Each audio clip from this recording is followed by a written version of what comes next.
Selamlar. Anadolu prehistorisini anlamaya çalıştığımız video serimizin birinci bölümünde ilk insanın Anadolu topraklarına olan yolculuğundan ve Paleolitik dönem Anadolu'sundan söz etmiştik. İkinci bölümde ise avcı toplayıcı yaşam biçiminden üretici ekonomiye geçişin başladığı, insanın ilk kez doğayı takip eden değil, onu dönüştüren bir varlık haline geldiği Anadolu tarihinin en büyük kırılma noktalarından birine Neolitik devrime geçişten söz edeceğiz. Yaklaşık 20 bin yıl önce dünya son buzul maksimumu olarak bilinen dönemi yaşıyordu. Kuzey Avrupa'nın büyük bölümü kilometrelerce kalınlıktaki buz tabakalarıyla kaplıydı. Deniz seviyeleri bugünkünden yaklaşık 120 metre daha düşüktü ve iklim insan yaşamını doğrudan şekillendiren en önemli faktördü. Anadolu'da bu büyük iklim sisteminin etkisi altındaydı. İç Anadolu'da bozkır ve seyrek bitki örtüsü hakimdi. Toros Dağları'nın yüksek kesimlerinde buzullar bulunuyor, kıyı bölgeleri ise daha ılıman bir yaşam alanı sunuyordu. İnsan toplulukları ağ hayvanlarının peşinden mevsimsel göçler yapıyor, doğanın sunduğu kaynaklarla yaşamlarını sürdürüyorlardı. Ancak yaklaşık M.Ö. 9700 dolaylarında dünya ikliminde önemli bir değişim başladı. Buzullar yavaş yavaş çekiliyor, sıcaklıklar yükseliyor, yağış rejimleri değişiyor ve bitki örtüsü zenginleşiyordu. Bu değişim yalnızca doğayı değil, insanın düşünme ve yaşama biçimini de değiştirecekti. Binlerce yıl boyunca avcı toplayıcı olarak yaşayan insanlar artık belirli bölgelerde daha uzun süre kalmaya başladılar. Çünkü yabani buğday, arpa ve baklagiller her yıl aynı alanlarda yeniden yetişiyordu. Ceylanlar, yabani koyunlar ve keçiler de belirli göç yollarını izliyorlardı. İnsanlar zamanla önemli bir gözlem yaptı. Toprağa düşen tohumlar yeniden filizleniyor, belirli hayvanlar ise insanlar tarafından kontrol edilebiliyordu. Belki de insanlık tarihinin en büyük keşfi buydu. Çünkü ilk kez doğanın sunduğunu tüketmek yerine doğayı yönetme fikri ortaya çıkıyordu.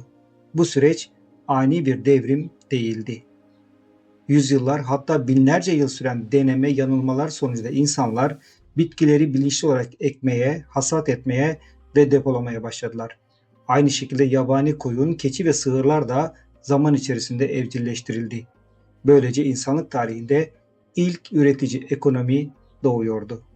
İşte bu büyük dönüşüm bugün Neolitik devrim olarak adlandırılıyor. Bu devrimin en önemli merkezlerinden biri ise hiç kuşkusuz Anadolu'ydu. Uzun yıllar boyunca bilim insanları tarımın yalnızca Mezopotamya'da başladığını düşünüyordu. Ancak son 50 yılda Anadolu'da gerçekleştirilen arkeolojik kazılar bu görüşü önemli ölçüde değiştirdi. Günümüzde artık Güneydoğu ve Orta Anadolu'nun tarımın ve yerleşik yaşamın bağımsız gelişim merkezlerinden biri olduğu kabul edilmektedir. Bu dönemin en çarpıcı yerleşimlerinden biri Diyarbakır yakınlarındaki Çayönü'dür. Yaklaşık M.Ö. 9000'leri tarihlenen bu yerleşimde insanlar artık taş temelli evler inşa ediyor, tahıl depoluyor ve koyun keçi yetiştiriyordu. Çayönü aynı zamanda dünyanın en eski planlı köylerinden biri olarak kabul ediliyor. Buradaki yapılar rastgele değil, belirli bir düzen içerisinde inşa edilmiş. Bu durum toplumsal organizasyonun giderek karmaşıklaştığını da gösteriyor. Orta Anadolu'da yer alan Aşıklıöyük ise yerleşik yaşamın gelişimini anlamamız açısından benzersiz bilgiler sunuyor. Yaklaşık 1000 yıl boyunca kesintisiz iskan gören bu yerleşimde insanlar kerpiç evler inşa etmiş, sokaklar oluşturmuş ve evlerini defalarca aynı temeller üzerinde yeniden inşa etmiştir. Bu durum artık belirli bir toprağa bağlı yaşama düşüncesinin yerleştiğini açıkça ortaya koymaktadır. Aşıklıöyük'te bulunan insan iskeletleri tarih öncesi toplumların sağlık durumunu, beslenme alışkanlıklarını ve günlük yaşamını anlamamıza da yardımcı oluyor.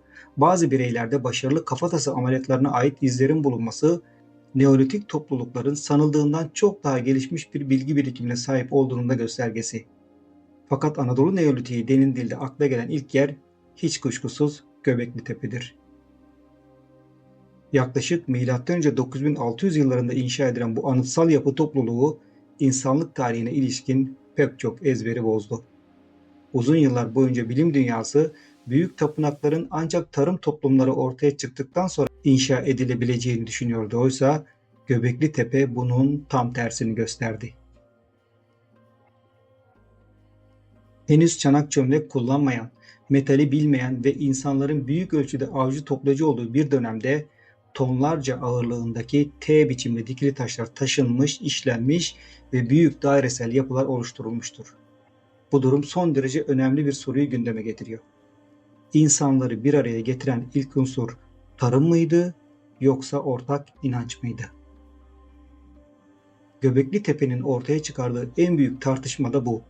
Belki de insanlar önce kutsal mekanlarda bir araya geldi, ardından bu büyük toplulukları besleyebilmek için tarım geliştirilmek zorunda kaldı.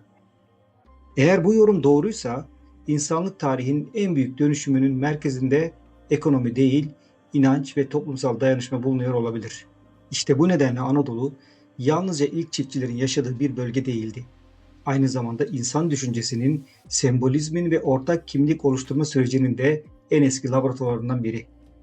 Neolitik çağ ilerledikçe köyler büyüyecek, nüfus artacak, ticaret gelişecek ve insanlar birbirleriyle çok daha yoğun ilişkiler kurmaya başlayacaktı. Bu gelişmeler bizi tarih öncesi Anadolu'nun en büyük yerleşimlerinden biri olan Çatalhöyük'e götürüyor. Burada artık yalnızca evler değil, karmaşık sosyal ilişkiler, uzmanlaşmış üretim, sanat ve ritüeller de karşımıza çıkıyor. İnsanlık tarihinde şehirleşmeye giden yolun ilk taşları işte burada döşenmeye başladı. Şimdi bu noktada Anadolu prehistoryasının kalbine gidelim. Bu bölümde yalnızca Çatalhöyük'ü anlatmayacağız. Aynı zamanda ilk şehirleşmenin, toplumsal örgütlenmenin ve uygarlığın temellerinin nasıl atıldığını ele alacağız. Yerleşik yaşamdan topluma Çatalhöyük. Yaklaşık 9000 yıl önce Konya Ovası'nın verimli düzlüklerinde insanlık tarihinin en dikkat çekici yerleşimlerinden biri yükselmeye başladı. Bugün Çatalhöyük olarak bildiğimiz bu yerleşim, Anadolu'nun değil dünyanın en iyi korunmuş Neolitik yerleşimlerinden biri. Yaklaşık M.Ö. 7400 yılında kurulan ve 1000 yılı aşkın bir süre boyunca kesintisiz iskan gören Çatalhöyük, insanlığın yerleşik yaşama geçiş sürecini ayrıntılarıyla gözler önüne seren eşsiz bir arkeolojik laboratuvar gibi. Buraya ilk kez yaklaşan biri alışık olduğu bir köyle karşılaşmaz. Ne sokaklar var, ne meydanlar, ne de birbirinden bağımsız evler.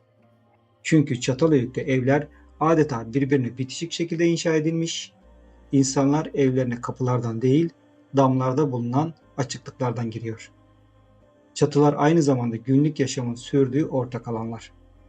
Bir evden diğerine geçmek için sokaklara değil, damların üzerine çıkmak yeterli.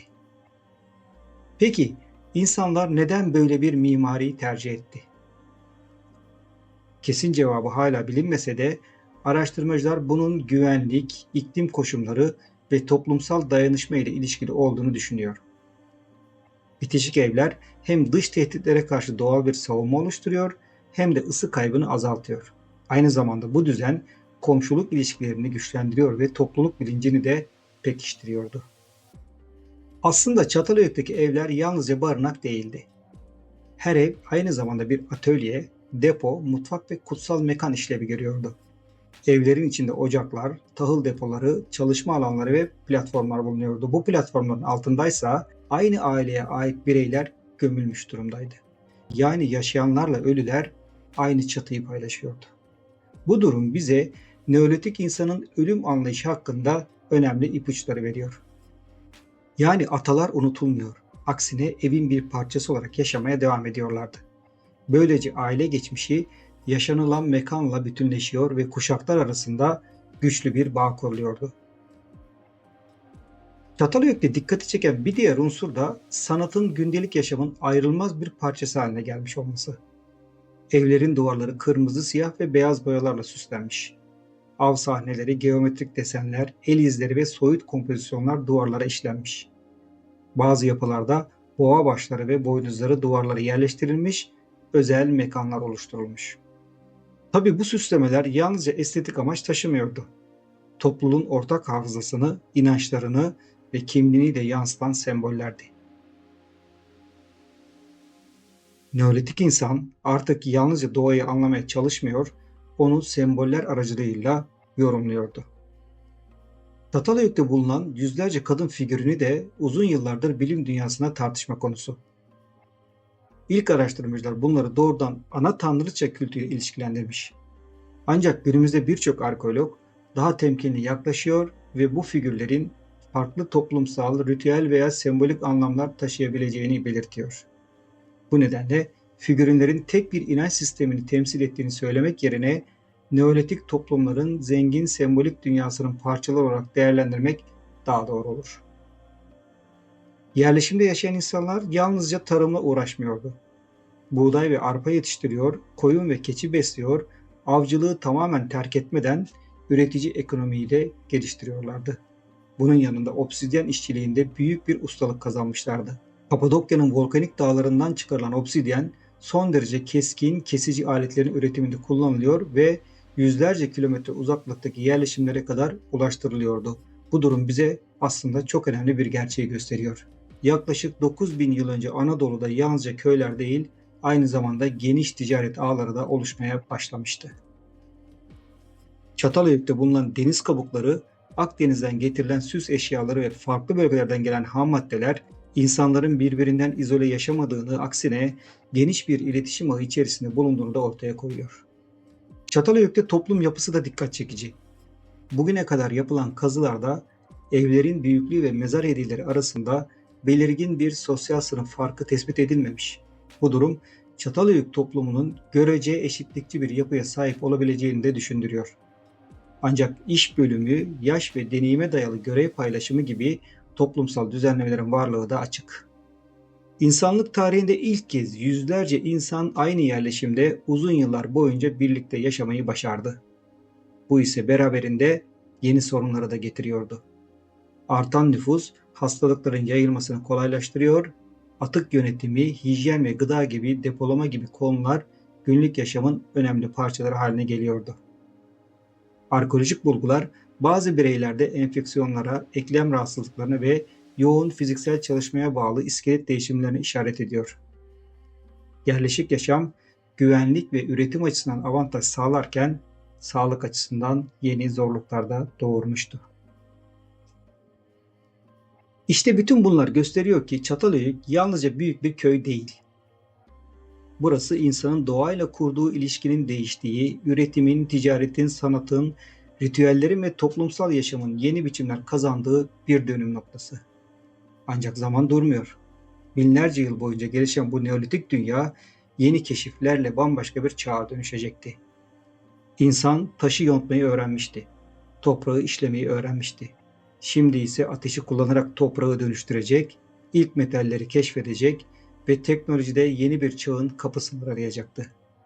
İşte bu dönüşüm bizi Kalkolitik çağa götürüyor. Bir sonraki videoda Anadolu'nun Kalkolitik çağını birlikte inceleyeceğiz. Esen kalın.